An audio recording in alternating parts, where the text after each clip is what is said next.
हम लोग के सामने स्पर्म का स्ट्रक्चर है। स्पर्म के स्ट्रक्चर को जानना इसलिए इंपॉर्टेंट क्योंकि ये नीट में और अदर कॉम्पिटेटिव एग्जाम में पूछा जाता है। तो हम लोग चलिए देखते हैं इसमें स्पर्म कैसे काम करता है। सबसे पहले इसके ये क्या है, प्लाज्मा मेम्ब्रेन है, ये अपर कवरिंग होता है पूरे स्पर्म का।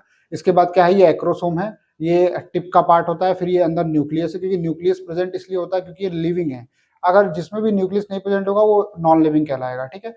फिर ये है नेक और ये है हमारा टेल। अब क्रोमोसोम मटेरियल इसके अंदर न्यूक्लियस के अंदर होता है, क्यों? क्योंकि ये हमारे सारे यादाश्त को, मतलब हमारे जो भी, जैसे आप लोग बोलते हैं मम्मी पापा का करेक्टर है, तो ये पापा का जो भी करेक्टर है, इसकी जो मेमोरी है वो क्रोमोसोम के पास ही है, ठीक है। तो इसके अंदर क्रोमोसोम होता है न्यूक्लियस के अंदर, और यही मेमोरी लेके फिर जो हम लोग ये फ्यूज करता है ओवम के साथ, तो हमारा एक इमेज देता है कि हम मम्मी की तरह दिख रहे हैं या पापा की तरह दिख रहे हैं। तो जो भी इमेज रहता है वो क्रोमोसोम ही रखता है।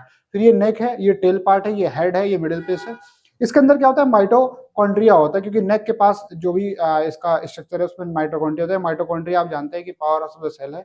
ये क्या करता है, हमेशा एनर्जी प्रोवाइड करता है किसी भी चीज को। इसके अंदर भी है, क्योंकि स्विमिंग के लिए एनर्जी चाहिए, और एनर्जी कहाँ से आएगी हम लोग को, माइटोकॉन्ड्रिया। इसमें चेन रिएक्शंस होते हैं और ये क्या करता है, हमको एनर्जी देता है जिससे कि स्विमिंग करता है, ठीक है। अब क्या है कि इसमें क्या है, 23 क्रोमोसोम है। ये जो हमारा स्पर्म है इसके अंदर 23 क्रोमोसोम होता है, और ये हमारा जो ओवम है इसमें भी 23 क्रोमोसोम होता है।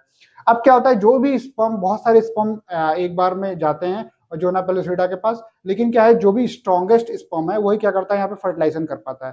तो क्या करता है, यहाँ पे जब स्पर्म आता है तो इसको क्या करता है, क्रैक करते हुए यहाँ पे जाता है और यहाँ पे फर्टिलाइजेशन करता है। लेकिन सारे स्पर्म नहीं, एक या दो जाते हैं। अगर दो गए तो हम लोग का ट्विंस होते हैं, अगर एक गया तो हम लोग का क्या होता है, सिंपल एक जाइगोट बनता है। अब इसमें क्या है, जब इससे फर्टिलाइजेशन करेगा और बाकी जो भी कमजोर रहेंगे वो सारे क्या होंगे, यहाँ इसको क्रैक ही नहीं कर पाएंगे। एक क्रैक करके जाएगा, यहाँ पे क्या होगा, फर्टिलाइजेशन होगा। फर्टिलाइजेशन के बाद डायरेक्ट यहाँ पे क्या होगा कि ये 23 × 23 मिलके यहाँ पे क्या हो जाएगा, क्या बन जाएगा, हमारा जाइगोट बन जाएगा।